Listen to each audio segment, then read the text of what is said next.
simple fact of you have a fee, right? Your rates are going up. That's a major reason for some people to vote against it. I know there was also some grassroots sort of conservative opposition that's essentially saying that this plan is, a liberal it's a liberal grab. It's the idea that TP is going to do too much for the climate, or that, it's going to create these other ideas that Mayor and Council wants, like the 15-minute city, that those are getting thrown in here just to kind of confuse people. So I think there's a variety of reasons it failed, right? I don't know the exact statistical breakdown. I think somebody asked about that in the chat, about, how many people voted against it because they didn't think it did enough for the climate. How many people voted against it because they thought, they're coming at it from a conservative perspective? And how many people voted against it just because my rates are going up, I don't care what the rest of it is? And so all of those are issues that the next franchise agreement needs to grapple with, because it's not a singular reason for having failed. Any insight, Ojas? From my perspective, I see three large blocks that kind of came together to let this down. One is the Republicans, who put up all the No on 412 signs. The second is the climate community, who all voted against it for climate reasons. And the third is people who didn't know what it was. All they saw is they saw a ballot in the mail. They saw their rates going up, and they voted no, because they're like, they don't know what this does. All they see is a yes or no to them paying more.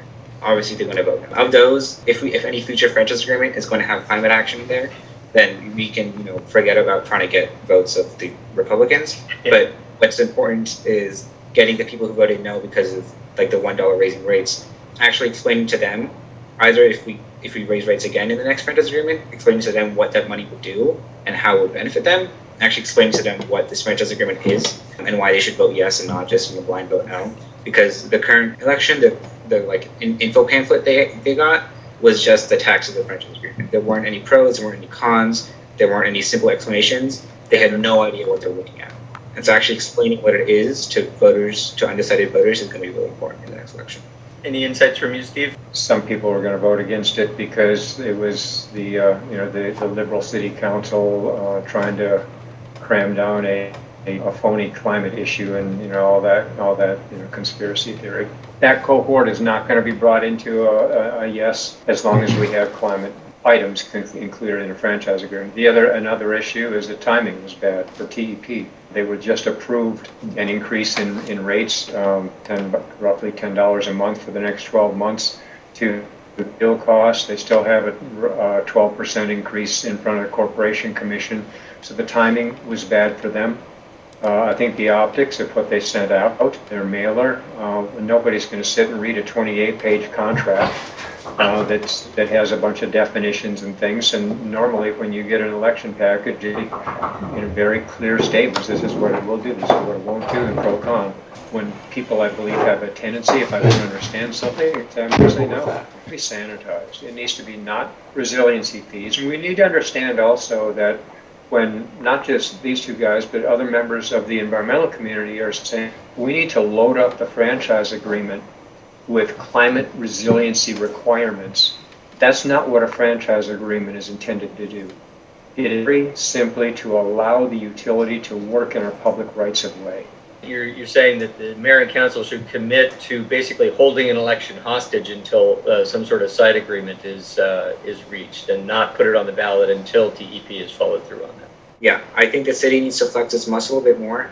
They can't just give in to TEP. The city, if it gives in to TEP, if it just lets them hold the election whenever they want, then we're never going to get some real climate stuff out of it, and TEP will be endangering the future of Tucson citizens. If the city digs in its heels, and if the council is united in demanding climate provisions from TEP, I see no other option for them but to, commit to that.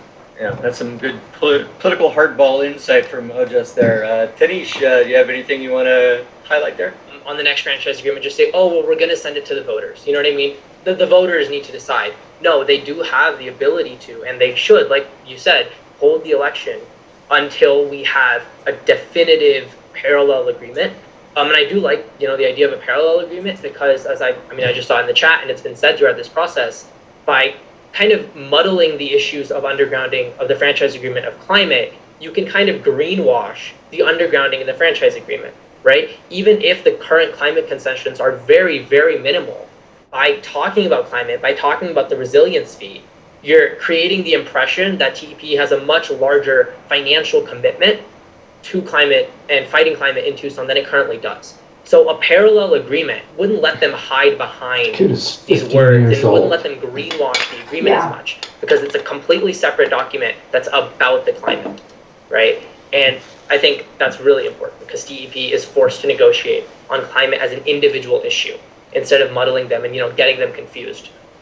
One of the reasons why I was so excited to have our two guest panelists, Tanish and Ojas, is because they are young, and we're